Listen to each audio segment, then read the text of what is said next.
Welcome to Morning Devotion with Ken Gurley. Devotions designed to inspire you on your daily walk with God. Here's your host, Ken Gurley. Hey, good morning, everyone. Monday, December the 7th. Glad to see you here. I do think this will be one of the most consequential morning devotions we've ever had. Atypical, out of bounds. Yep. But hasn't that been the entire year we've lived through anyway? Can I get a witness to that? Christy, Yolanda, Becky, thank you for being a part of this, Jonathan. God bless you. We are doing life together during this season. Gather each morning, each weekday morning, 7 a.m. Central. Rain, sleet, shine, so long as we're able. We're here to see each other, encourage one another. As I'm going through this devotion today, I'm going to get lost as I do each and every time in my thoughts, but I can see your name scrolling out to the side, and I can see you joining in, and it makes this time together so much more meaningful. Tessie and others that are, they're the morning devotion encouragers, the sons and daughters of Barnabas. You're out there. You let me know sometimes what I missed, and I circle back around, but being lost in this moment together, I hope we connect one to another and to God. What I do each morning, pastors and ministers across the state, nation, continent, and world have been doing. Perfect? No, there's none perfect but God. But because we are all too human, these ministers are facing all too human struggles, dwindling resources, oversized needs, and a sense that this has and will go on longer than we can imagine. Yet today I want to speak to you. Now, this is not about me, so don't feel like you need to encourage me and reach out to me. If you come away from this devotion thinking I'm talking about me, you've missed it. You missed the point of what I'm going to do today. The ministry, who cares? Pandemic casualties in the pulpit. Not pandemic fatalities. We've seen way too much of those. But I'm saying pandemic casualties. Ministers in general, people, church leaders, trends and fault lines have begun to develop. People are struggling, churches are struggling, and is it any wonder, so too are ministers. Can I speak to you a few moments in a way I guess that few can or few would? And at the outset, I'm going to tell you, I've got three big ask of you at the end of this devotion. But for now, share with others. And thank you for making this a part of your life this morning. Oddly enough, the setting for this devotion does come in a moment, a personal struggle. It's sort of not planned. This devotion has been working in my heart a long time. And actually, I sat down a few days ago and just wrote the whole thing out to get the thoughts clear in my own heart and mind. The Saturday, my wife and I started feeling unwell. How's that? Unwell. And so did some others in our family. We were unable to be in church physically at Pearland, Baytown, the Global Campus. You noticed that we were missing. Several of you reached out yesterday, and yes, several in our family were tested yesterday, and a few have contracted the virus. And those who don't have the virus are in homes with those who do. So we're quarantined for a few days. Here in this household, my wife has been diagnosed with the virus. And for some reason, I just think it's orneriness. Yeah, pray for me. Some reason I don't have it yet. I are not diagnosed with it, but I do have just a feeling of blah. How's that? Hey, we didn't start 2020 with this year. This will be the year of blah. No, but anyway, that's the way we've sort of been feeling. And we are well. If we weren't, we would let you know. And we do appreciate and covet your prayers during this time. It's not something that other families hadn't had to go through as well. It's a bit more difficult because in our vocation, we rub shoulders with people, a lot of people like you. But don't worry, you can't get it from this devotion virtually. We're going to get through it, not minimizing it. It's serious, but we're feeling well. I heard a statistic last week, and one that I just couldn't get away from, that 70% of people in full-time ministry are right now looking for other work. I don't know the validity of that, but time and again, we continue to see studies reporting something similar. Anecdotally, I do work with a lot of ministers and have worked with them for years. And while in the sphere that we operate, I would doubt that that number is nearly so high. But I do sense that a vast majority of people in full time ministry are discouraged, maybe a bit disillusioned, or wounded. And if they're not, their spouses may be, and families most probably are. What can be done? Today, I'm going to ask you to do three things at the close of this devotion. Three things that can make all of the difference of the world in the lives of the many, many people with whom you are a part. Three things that can help strengthen the local church. Are you ready to help? Are you ready to help with this? Can I get a thumbs up? Oh my. We hail from a lot of different churches. This started as just a local church thing with the 21 day of devotion, but now it just keeps growing. We've got ministers, leaders, people from all walks, all around the world. We have strong people in different churches. People have voices, means, influence. Maybe for such a time as this, we've come together to make a difference in a crucial area. I love people who do ministry. They have a unique sense of calling and gifting, and most are positive in the face of negatives. And many, if not most, have deep walks with God. They love God. They've got a true concern for people. I know there's some bad apples out there. I'm not blind. I know they are. Anytime you get lights and you get a platform and you get a camera, you're probably going to get a few narcissists in the bunch, maybe some toxic, controlling people that are unhealthy in 100 different ways, but they are very few in comparison with the totality. If you've experienced anybody hurting you in the ministry, I'm sorry. It's tough being wounded by a shepherd. But if hurting people hurt people, can I just say, wounded shepherds are bound to end up wounding sheep. I warn you, this is consequential. This is important. I just need to give voice to what some ministers experience. This isn't about me, not a ploy for sympathy. Sympathy is, to me, a very cold blanket in a winter season. I've been a minister for over 40 years, and I've worked with many ministers during this time. And my greatest delight is just to see others mature, grow, become all God wants them to be, to operate in their gifting and callings. Some ministers are doing incredibly well, but there are many, many more that are hurting right now. They're hurting. There are exceptions to anything that I'm going to describe here today, and let's don't make the exception the rule, though. Ask any minister, pastor, full-time church worker, and rarely will you ever hear anybody say, yes, I am at the point of exhaustion. They're not going to say that, but they will say stuff like this. I have a friend. I know some people. They're done. They're done with ministry, done trying to please people, done. And somewhere in the middle of those extremes, and all good on one hand, I'm okay, I'm doing great, and I'm done in on the other hand, that's where you're going to find most ministers in 2020 and through this pandemic season. Let me add one more qualification here before we dive in. I'm not saying this is your fault. You or anyone you know are responsible for it. Just as sympathy is a thin blanket in a blizzard, guilt is too heavy a covering. And I'm not pulling out the guilt brush. I'm not a professional tour guide on guilt trips here today. I don't think we should borrow someone else's responsibility for the making of this. It's not our fault.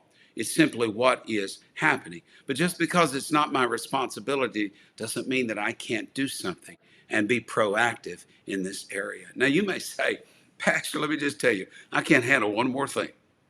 Not another thing in this season. And I would tell you, I get that.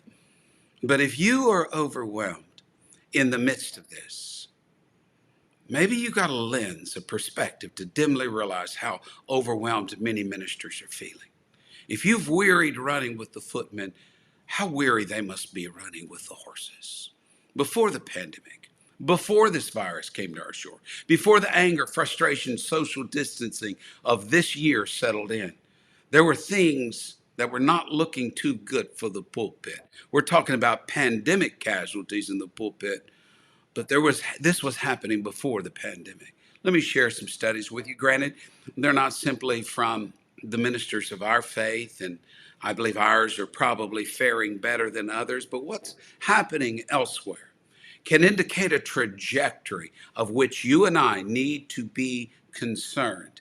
These studies are largely drawn from Barna Research, Rayner Group, the Pastoral Care Group, the Soul Shepherding Group. You can look on their websites and you can see the statistics that I'm citing and the reports that I'm citing. Some are from other sources, such as this one. This comes from the U.S. Bureau of Labor and Statistics. Listen to this. 90% of all present full-time ministers will not make it to retirement age. 90%. What does that mean? Well, it means some will pass on before that age. We're seeing that in this pandemic. So many beloved ministers we've lost. But that's a relatively small percentage of the whole. Many are going to walk away, none of their own choosing per se, but because they have to provide for the needs of their families or for a variety of other reasons. Many more will find other work, do ministry on the side. 90% of full-time ministers today will not make it to retirement age. Just let that sink in. Of those young men and women in Bible colleges and seminary now preparing for the ministry, do you know that the studies show that 80% of them, 4 out of 5, will not be in full-time ministry 10 years later. Very few of the remaining will make it a lifelong calling. I think it's good to have a Christian education. I think it's good to have a Christian worldview. And so they're blessed by doing that. But that's not why many went to these schools in the first place. They had callings and aspirations on their lives, on average. And this is just the average across all of Christendom. Those pastors who were trained, taught, spent years and countless sums of money in seminaries, those people will only remain in full-time ministry for an average of 5 years. Let that grip you just a moment. This is before the pandemic. Before the pandemic, the Hartford Institute for Religious Research reported half of pastors will leave the ministry. Half would leave if they had another way to make a living. So when I hear during the pandemic that 70% would walk away, I'm saddened. I'm very sad about that, but I'm not surprised.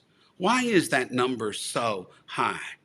Long before this pandemic hit, the ministry had become a pretty high stress endeavor. Now I'm going to throw a few numbers at you, and I'm just going to try to widen the viewpoint and give you a lens into this all-important subject about the ministry and full-time ministry and why it matters. Because how can they hear without a preacher? Ministry became a high-stress job before the pandemic. It's first filled with long hours.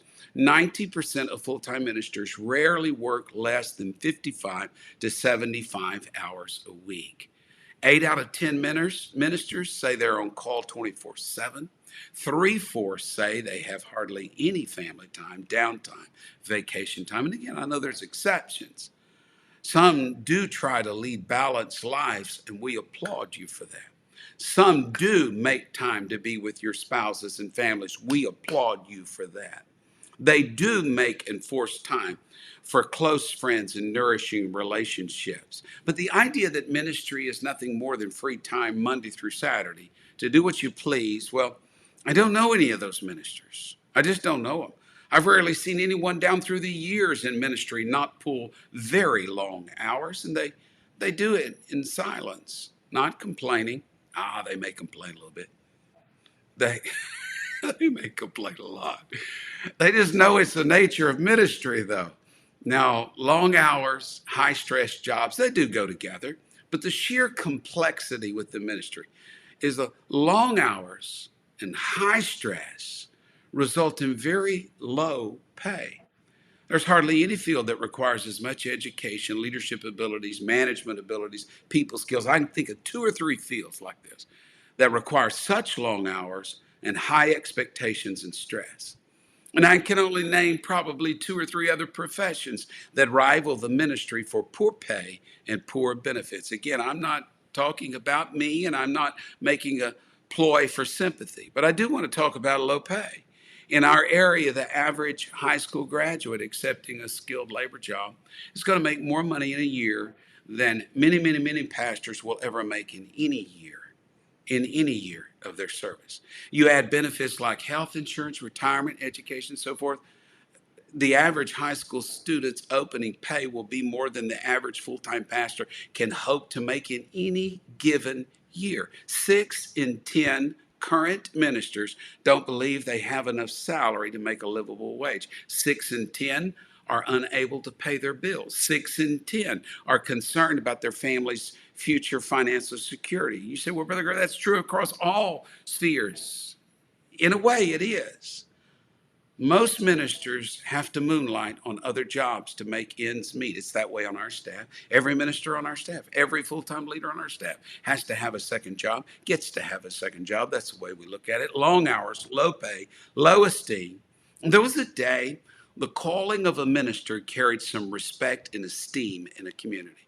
They were men and women of the cloth, but that day is pretty much past. High stress, long hours, low esteem. Do you know at the moment Gallup ranks ministers near the bottom of the survey of the most respected professions? Last time I checked, we were barely above used car salesmen, and no offense to any used car salesman.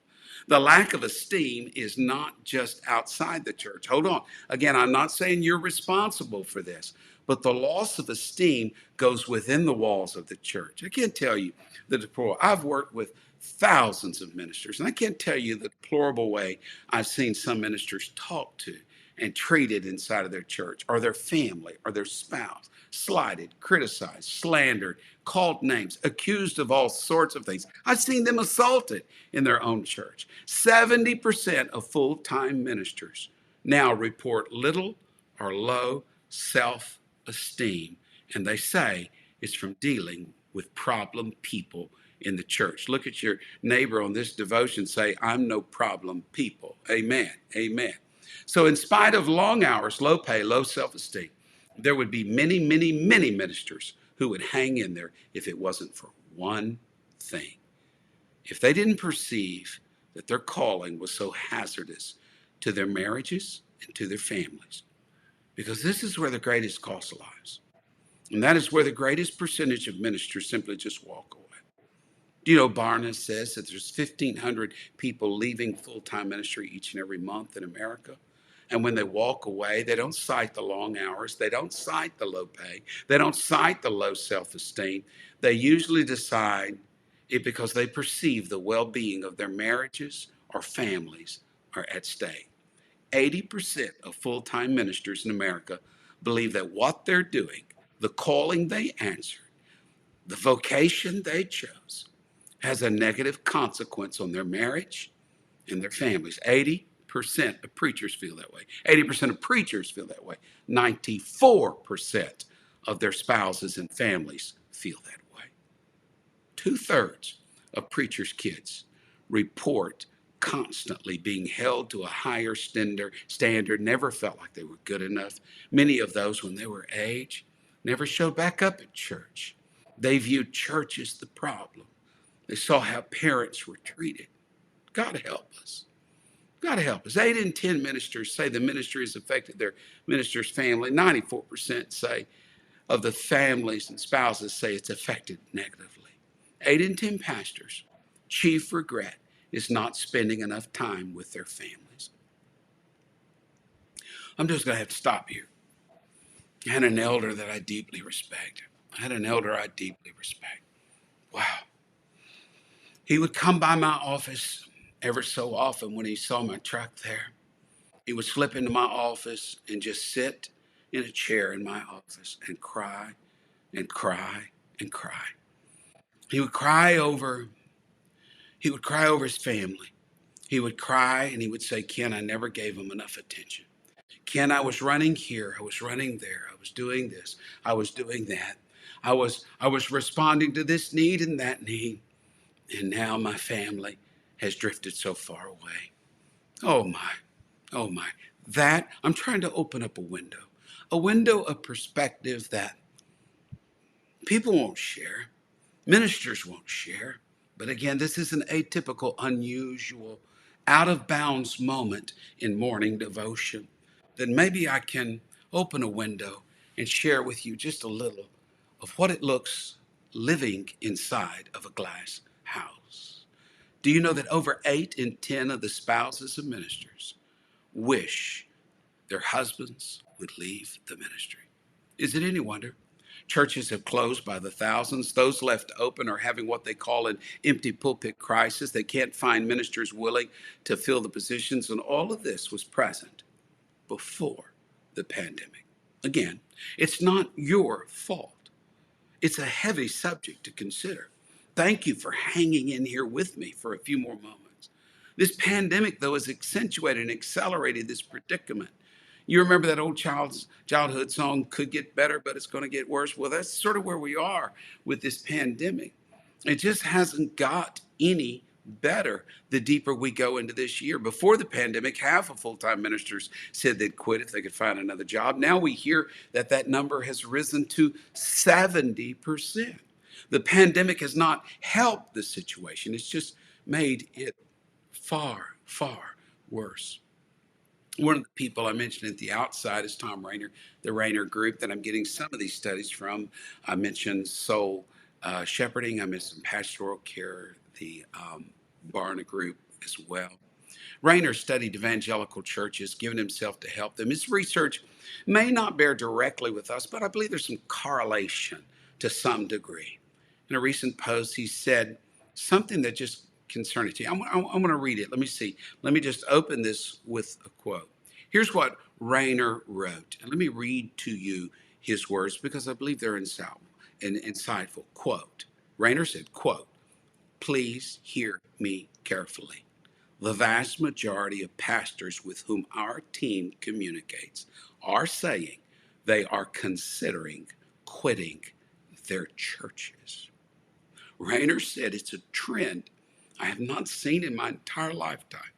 Some are just weeks away from making an announcement. They are looking for work in the secular world. Some will move to bivocational ministry. Some will move to marketplace ministry. But mark this, many, many will move. Rayner and others are trying to isolate why people are leaving the full-time ministry. I spent several hours Saturday going through these lists, and I want to just elevate 7 reasons why you're seeing this tendency, why we're seeing so many casualties in the pulpit. The first is very obvious. It's the pandemic itself. Ministers, like all of us, would like the world just to get back to normal, get back to business as usual. But they realize, they're astute enough to realize the old normal will probably never return. They were trained for the old normal. They cut their teeth on the old normal, not a new normal. And there's a sense of disconnect. The second reason is they're discouraged about all of the infighting. The infighting. Masks, no mask. In-person, virtual service. Social distancing or not. They see church members reflecting the wars going on in the national culture, and it discourages the ministers. We thought we were building a community of faith.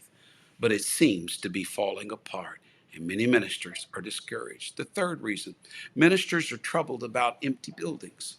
Buildings they sacrificed to build. Buildings they led congregations to raise the money to build. A recent study I read, hear this, 94% of people who attended church regularly before the pandemic say they will not go back to church as frequently as they once did. God help us. Do you know how discouraging that is to ministers and what a recalibration is going to force in church structures, campuses, how we do ministry? The pandemic became the easy excuse for people to stop going to church, switch churches, and it has ministers so very discouraged. Again, not all of this is the rule. There's many notable exceptions. But the fourth reason we're seeing casualties, ministers see where the finances are going in the church in times of crisis. I'm so heartened that most church members will step in, make a difference. But let the crisis go on for a while, and that desire and ability to begin to do it. Right now, the stress levels on the pew are 5 times higher than they were post 9/11, and it's been going on 9 months. We've never seen anything like this in our lives, and people are uncertain what to give or even if they should give. And so ministers have to begin to make plans to make a living elsewhere. They will be the ones who have to lay people off. They will be the ones who have to say, we don't need this square footage anymore. And many are weary, and they're ready to walk away. God, that hurts me to say that. The fifth reason, thank you for hanging in here. I know we're going a little longer today. The fifth reason, ministers have always been, I could say punching bags, I could say sparring partners, but never more than now. I can't tell you how many ministers have just told me, Ken, I can't please anyone hardly. I'm blamed for everything going on. They know why people are worried, people are wearied, but all too often, ministers become the screen upon which everyone projects their angst. They become the most convenient target. And ministers by the droves are shrugging their shoulders and they're asking, would someone please remind me why I am doing this? Yeah. 6, they sense what's coming in the form of opposition and persecution. They've been forced to lay aside shepherd staffs and pick up swords and spears to stand up for truth, righteousness, freedom of religion in a postmodern pandemic world. This is an unfamiliar role for ministers who never saw this as part of their calling. They're shepherds. Yeah, they're going to fight a lion or wolf every now and then, but in a post-Christian pandemic world, they feel like they're fighting all the time. And seventh and finally, the workload for pastors have exponentially increased during these last 9 months. I know it doesn't make any sense. It seems that if you weren't able to get out, go to church as much as possible, that you could work less as a minister, but it's not been the case. I read one post recently, and I'm privy. I'm on several different nationwide ministry forums, not just our movement, but of pastors of all stripes. And I scrolled through these threads, and I can't tell you how many pastors have said they've not had hardly any time off in the last 9 months. No day off, all days merged together. The needs are mammoth. I'm not sure days off really resolve anything. In this time, we're in a digitally connected world. Is anyone in any profession truly ever away anymore? In the plagues that swept Europe, Christian ministers hazarded everything to help people. And they have during this pandemic in different ways. We've lost many ministers, fatalities, but we're seeing many more casualties. We're seeing casualties to burnout. We're seeing casualties to disillusionment. Rayner closed that article I referenced earlier by saying this: pastors are burnout, beat up, and downtrodden, and many are about to quit. And you may be surprised to discover your pastors among them. Again, I'm not speaking about me. I'm speaking about a sense that is happening in North America. If I was speaking to full-time ministers and pastors, what I'd say next is going to be totally different. I talk to them about their high calling, their first love, why they accepted the call of the ministry in the first place. I talk to them about their self-care, getting nutritious relationships, exiting those toxic, negative friendships and associations that don't build them up personally and spiritually. I talk to them about the need for boundaries and accountability partners and life teams. I would really urge them to engage in team ministry, share responsibilities. Everybody's got a calling, find that gifting, share ministry. I talk to them about finances, emotional struggles, and how to weather storms of criticism and upheavals. I would encourage their leaders. If I was talking to leaders of ministers, I'd encourage leaders to reach out to your ministers. Encourage help, not just during offering deadlines or impending elections, but my, phone lines should be burning down. Zoom calls should be taking place. But most of all, I would tell the ministers about how to be healed from being wounded by neglect and criticism and a sense of insufficiency. About the need to always remember we're just under shepherds working under the chief shepherd and bishop of our souls. My title, the ministry. Who cares? God cares. He cares about every sparrow when it falls to the ground. And oh, ministers, if I was speaking to ministers today, I would tell you, are you, your marriage, your family, not worth many sparrows to God. Now, I believe many, many, many, many more people care too. This morning devotion, I believe, is filled with such people, people who care. You're wondering, Pastor, what can I do to help this situation? What can I do? We love our pastors. We love their spouses. We love their families. We love all the full-time ministries and leaders in our church.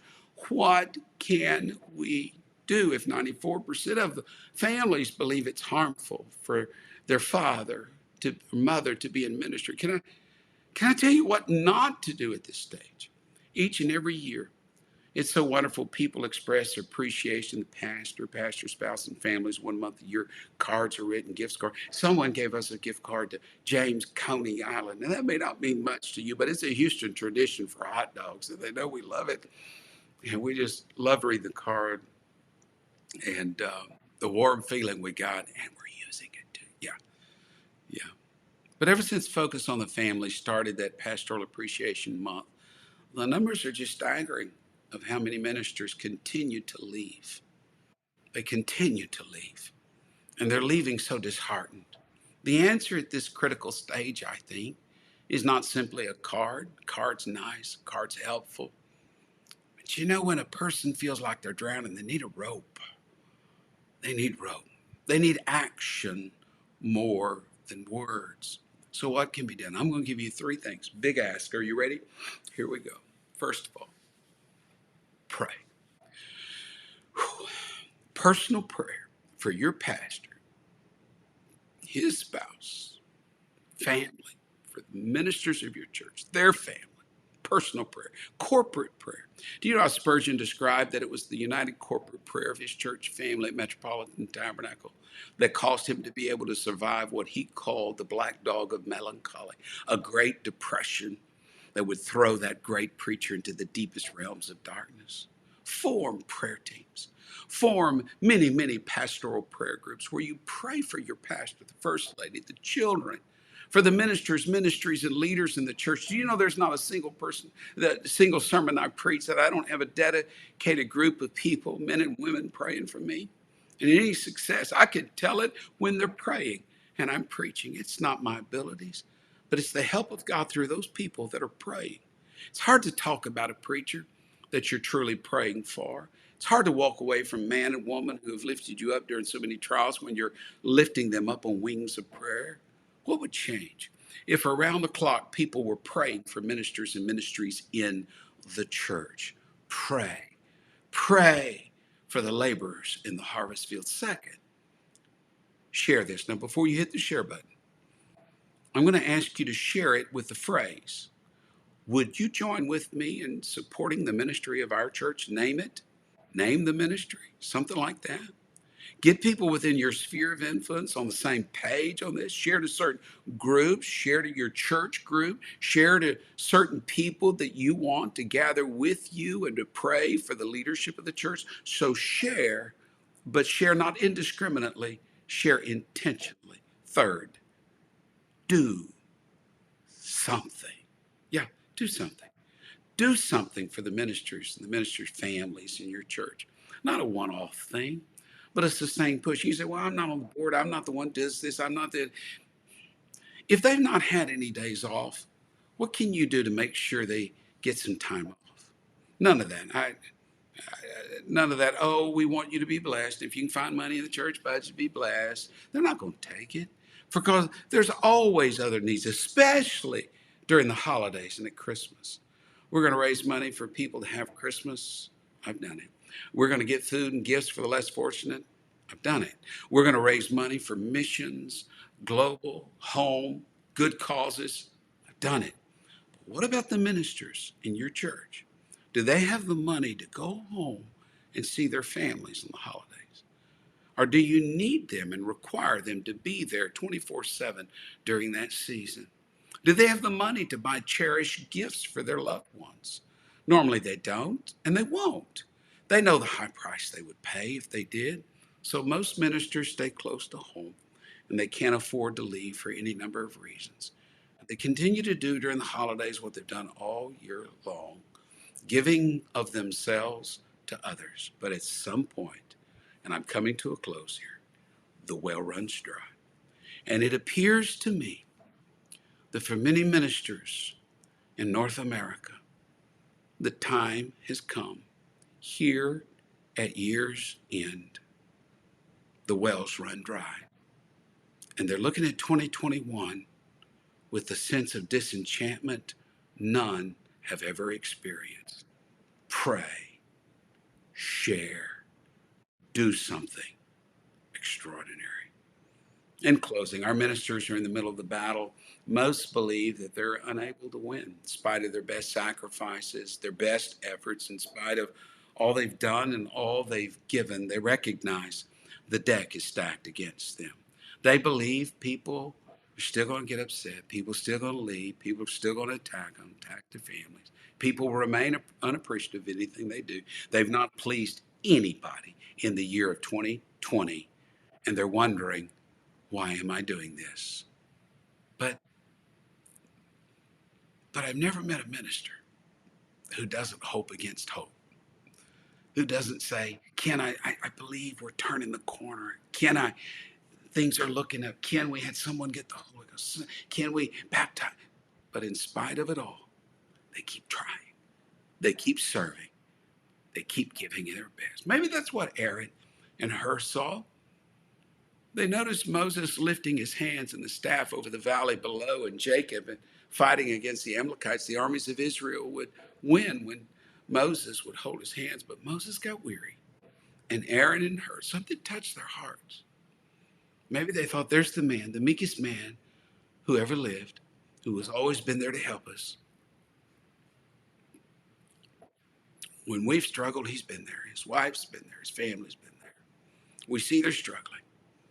And they come alongside and they help him keep his hands lifted. And as long as they can do that, there's victory in the valley below. A word to pastors, first ladies, ministers, spouses, and families. Hold on. Don't quit. We've got you covered. Help is on the way. Who cares? We care. God bless you. Thank you. Thank you. I apologize for the link today, but God knows this is important. And God knows how much I love you. And thank you for being in the midst of all of this. So you know what to do. Pray, share intentionally, and go do something great. Until tomorrow, God bless you. May the Lord be with you.